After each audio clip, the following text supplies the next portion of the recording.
Oh, it's good to be back recording a video on the day it's first coming out again. Apologies, those last few for the rest of this week, they've all been ones that I recorded last week because it's half term, which is why I haven't been as responsive to the comments as I could be. So I thought I needed to get this out here for all those people who've been telling me, Kev, you should have done a 3-4-3. Kev, your tactics are awful. Hi, I'm Kev. Shake hands. I don't know what any of that means.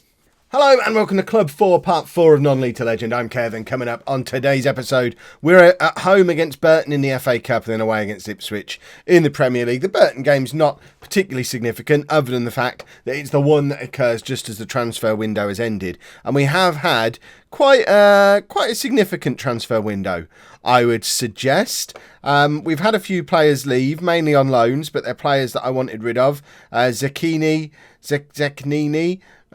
He left and then came back because I accidentally recalled him. He went out on loan to Espanyol for £500,000. I wonder if we get to keep the £500,000. Didn't play a game and then he got called back. The assistant manager recommended it and I just clicked it without thinking. So he's now back again, which is a bit of a problem, but he's not in my squad and needs to move on. He's a winger. We don't want him here.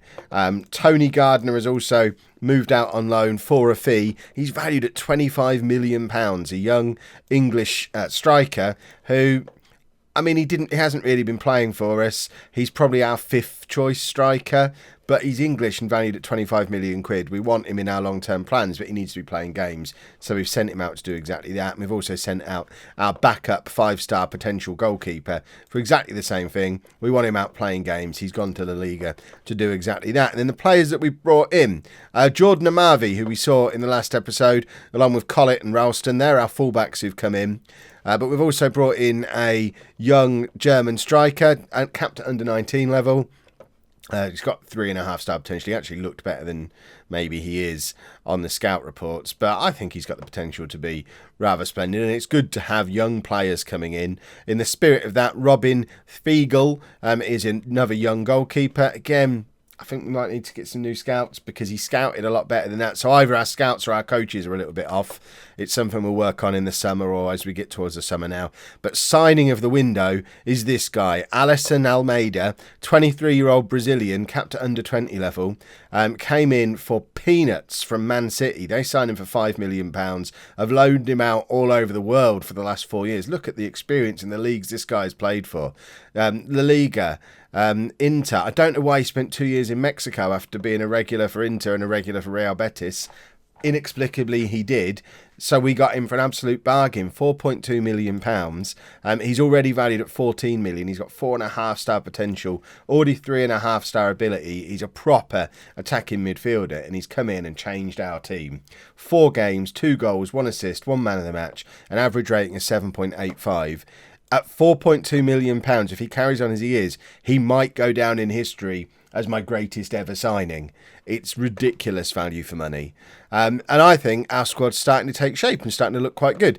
Results, as usual, have been mixed. It had been the similar story if we win our home games, lose our away games. But then we won an away game and then lost a home game. So we decided to mix things up a little bit. But the league is looking perfectly fine. Remember, the board only want us to avoid relegation this year. We're already on 31 points from 25 games. Another 3 wins and we're safe. We're well ahead of the Kev ratio. Nice big gap between us and Sunderland. We'll survive this year and then take on all these youngsters that we've got at the club, use them as the basis for a new squad, bin off all these expensive wingers who are still here and have a bit of a reshuffle and try and push on for European qualification next year. I'm feeling very positive and I'm doing it with a 4-3-1-2 because that's how I roll. And this is the team that we're putting out there today for the game against Burton.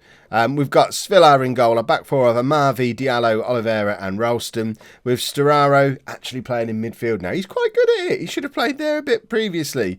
Marjman and Imbula as the rest of our midfield. Almeida is going to be in behind Rolheiser and Wilson up front. We have had a few issues with injuries, just like recurring little knocks. Adonis, it seems like he's forever injured. Since I've been here, he's had a pulled groin, a bruised shin, pulled ankle ligaments. He's just injured all the time. They're just little niggling injuries. But I mean, look at that career of that. I mean, we're in 6 years, we're almost having to scroll the amount of injuries he's had. So I think we're probably going to move him on. I don't think he's a player we can trust to stay fit. Jonathan Miller's been struggling a little bit with fitness as well. And currently, we have quite a big pile of injured players. So Galbraith, who would be playing as our deep line playmaker, injured. Onomar, who would be as the Mazzala, injured. Suto, actually he'd be the Mazzala with Onomar as Carrilero, maybe. But Suto's injured as well. Zecchini, don't care about. But Paulo Cesar, injured. So we're struggling a little bit to keep everybody fit. Again, makes me question the quality of our coaches and our training. But these are all jobs that we can fix now. We've got that transfer window out of the way. So let's get into this game against Burton. We'll remember from last season at Portsmouth that Burton had a really, really good start to the season last year and looked like they might actually be pushing for a Premier League spot. That kind of all fell away, and they're just a typical not very good Championship team now. Premier League squad, yeah, I mean, these guys are absent from our Premier League squad. Diallo, because he's a centre-back, and we don't need 8 centre-backs in our squad anymore because we only play 2 at the back, so he misses out. We'll probably sell him. Zecchini, because we don't need him, he's a winger, and I don't even know who Freiberg is. Who is he?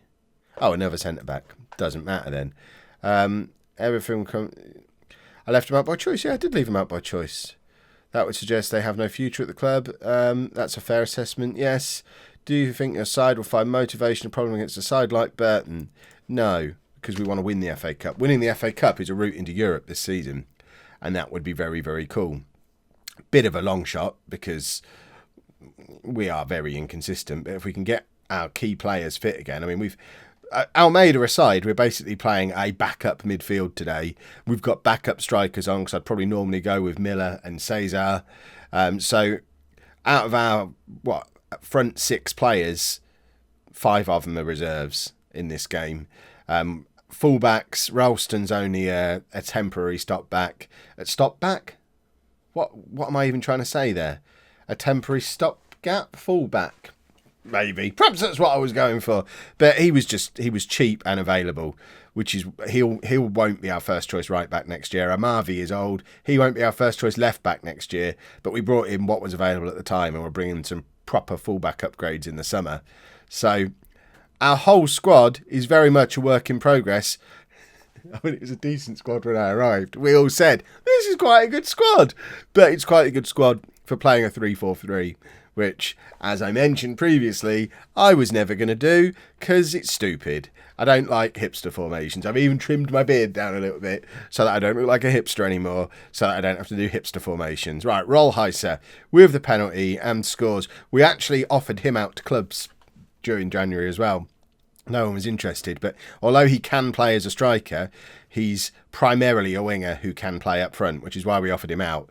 But when no one wanted him, that's why the young English lad went out on loan, because when you take all the strikers who can play up front into account, we've got like 6 Premier League quality strikers, just like how we've got 6 or 7 Premier League quality centre-backs, plus a load of wingers. There's a lot of extraneous players that we're going to move on in the summer, and I'd like to think we're going to have a big pile of cash to spend because of how many we're going to move on, assuming we can move them on. Wilson in behind, can he cross? I mean, he plays it back to Ralston, who then manages to get a cross in. I don't know if it's just my colour blindness. I hate the FA Cup ball. Can you lot see? It's the pink ball on the green pitch, isn't it? I'm red-green colourblind. I have no idea where the ball is for most of the time in the FA Cup, which I suppose is a reason to try and get ourselves knocked out of it, because I'm assuming I know where I'm sort of catching the shadow of the ball every now and again, and I can see where the players are and kind of guess where the ball is from there. But this is stupid. There needs to be a colourblind setting for the FA Cup, because I just don't know where that ball is. And as apparently 1 in 5 men are colourblind, that means there's hundreds of you who also can't see the ball. Let me know down in the comments if you can't see the ball. If you're a lady, I think it's only 1 in 20 ladies are colourblind, so you're much more likely to be able to see the ball. I can't though. So we could be like 8-0 up, we could be losing, nobody knows. I think we're winning. Let's have some substitution. Substitution o'clock, everybody. Wilson's going to come off and we're going to bring on Adonis. And I think we'll swap those 2 round. Can Rollheiser do that? I mean, it makes no difference, really. We'll play Adonis as the advance forward then. Storaro not having the best of games, so we'll bring Mahrez on and just swap those 2 over. I'm trying to get Mahrez games, but really, I'm ready for him to leave. And I think we'll leave it there. We don't need to make a third substitution just yet. But Mahrez, Lingard, they're wingers. I don't need them. There's just no reason for them to be in my squad. And we need to move them on. And Marvey looks like he's struggling a little bit with his conditioning. So we've got Panzo on the bench, who was playing perfectly adequately as left back earlier in the season. He can come on for him. He's not getting any game time at centre back, so I think he needs to fully convert to left back and be. I mean, he is our backup left back. We only signed one left back because we had Panzo. Adonis misses a sitter. We have been absolutely all over Burton today. We've had 21 shots, 57% possession, and somehow it's only 1-0. We've had 3 clear-cut chances, 1 half chance.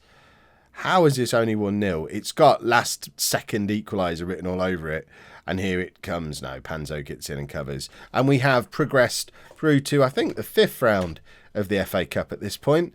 So an FA Cup win is still on. A few changes for the Ipswich match. Miller comes back in up front to partner Rolheiser, with Wilson dropping down to the bench. And Suto is now fit to come back into the midfield, so we just reshuffled. Oh, and Onoma came back in as well, so a bit of a reshuffle of the midfield. Storaro keeps his place on the left-hand side. Suto coming back in on the right-hand side. And Panzo back into the back 4 in the league, because Diallo, who played in the last game, or was it Diaz who played in? I forget who even. Why have we got a guy who's here on loan? He's on loan from Southampton. Why are we wasting our time on him? This is probably something I should have thought about during the transfer window. But we've got a fella here on loan, and then I've not registered my own defender. I should not play this game late at night. I make bad decisions. Oh well, it's a problem for future Kev. Right now, current Kev needs to beat Ipswich. So that's going to be the focus of right now. Galbraith hasn't been left out. His fitness test said he could only play 30 minutes. So he's not ready to be back in the team yet. Right, let's have an early goal. Obviously, playing against Ipswich, who we have called in at on each of the last 2 non-league to legends. It looks like we might have bypassed Ipswich this year, because unless something desperately goes wrong from this point on, I think it would be taking a step back to go to Ipswich from Leicester at this point. So I think we're probably going to have our first ever non-league to legend that doesn't involve us managing Ipswich. Ralston now trying to get a break on. Rolheiser's in behind, using his pace there, and forces a save out of Lelujo FC keeper Woodman. Lots of Lelujo FC links starting to come in now. Someone said in the comments, and if you don't know what Lelujo FC is, that's my stream team that I play over on Twitch on Monday, Thursday and Sunday nights. You should come and follow the streams. They're awesome. But there's a lot of links with the Lelujo FC team now. Adonis is in the Lelujo FC team, as is Ralston. Woodman, who we're playing against now, is in that team as well. But there's going to be a lot of links, because we're now a similar team at a similar point in history. We're like 6-7 years in the future, just like the Lelujo FC are, and we're a lower mid-table Premier League team, just like they are. So we're going to be looking at the same players, unless they're regens. Any real players at this point, it's going to be the same kind of guys who are appropriate for improving both teams, especially because we're playing very similar tactics. We've not got exactly the same setup of 4-3-1-2 with Lelujo FC, but it's similar, and there's going to be crossover in players. Obviously, it's just a shame this Almeida guy, I think he's a regen. In fact, let's have a look at him. Are you a regen? Yeah. Otherwise, I'd very much like to have him, because he's a difference maker. Right, 0-0 at half-time. Ipswich are bottom of the league. We are struggling for goals at the moment, which, considering we've got Miller back in the team, who's just won Young Player of the Month in the Premier League for January, scored a few goals for us in January. I think he's probably our top scorer at this point. But he's not prolific. He's not going to be a goal-a-game man. I think that man is probably Cesar, who's out for another 6 to 8 weeks at the moment. And I think we are struggling with a prolific scorer. It could be Adonis if he could keep himself fit, but he showed in the last game that even when he's on, he's going to miss sitters. But we are creating chances, sort of. We've only had 1 clear-cut chance in this game, but we missed it. We've had 12 shots, 56% of possession. I think the rest of the team is playing quite well. We've not got that killer instinct at the moment, and that's what we need to work on. But we don't need that to be a team that avoids relegation. So I'm not going to worry about it too much at this point. Again, it's another problem for future Kev. It's an issue for next season. Suto can come off for Mahrez, and we shall leave it there for a minute. Have we got anyone else who's a game changer on the bench? Lingard, not so much. Adonis, maybe. Perhaps Adonis can come on 5 minutes time, 10 minutes time. If we're still looking for a goal at that point, we're definitely going to be looking for a goal at that point now, because somehow, inexplicably, we're 1-0 down against an Ipswich team that has won like 2 games all season. Oh, we're so frustratingly inconsistent at the moment. The consistency will come. I promise you the consistency will come. But Svilar, there, that's just some terrible, terrible goalkeeping. And now we don't just need a goal. We need 2 goals. We should be winning this game. But again, it's an away game. We don't win our away games. Almeida, after I bigged him up so much, has not really turned up for either of these matches. Let's see if Adonis can come on and change the game with 10 minutes to go, playing as the attacking midfielder. Ralston with a throw on, misses Onuma completely and just throws it into the path of Ipswich's star player, who plays it off, runs forward, gets clear, and Amavi just sort of lumps it forward. But again, we're straight back under pressure. We're always second to the ball. There's a proper football way of saying that, and it escapes me. But we're not closing down enough. And the key to playing the Kev way is we're supposed to be high tempo, high pressing, pack the middle of the pitch, narrow, always putting them under pressure, knocking the ball around nicely, and we've just not quite got that going yet. Right, Rollheiser in behind again. He's shown us a couple of times that he can get in behind, use his pace. He just doesn't have much in the way of end product.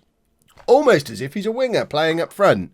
We have another corner there. I think it's Rollheiser to take again, and he does, and it's not a great corner again. I mean, for a winger, his crossing's not great. Adonis should have done better, and somehow we're going to lose this game.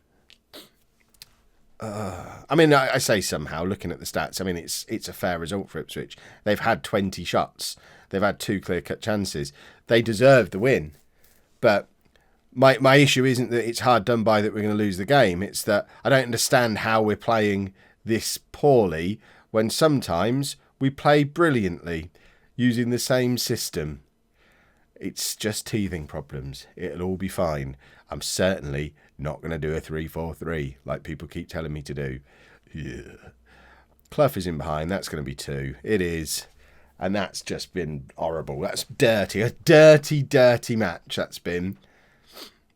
This is going to be the last time you see us just look as pathetically poor as we look in this match. Try and remember as well, we still do have all those injuries to the midfield and the attack. That's why we look so limp going forward, because we're trying to do it with backup players playing out of position.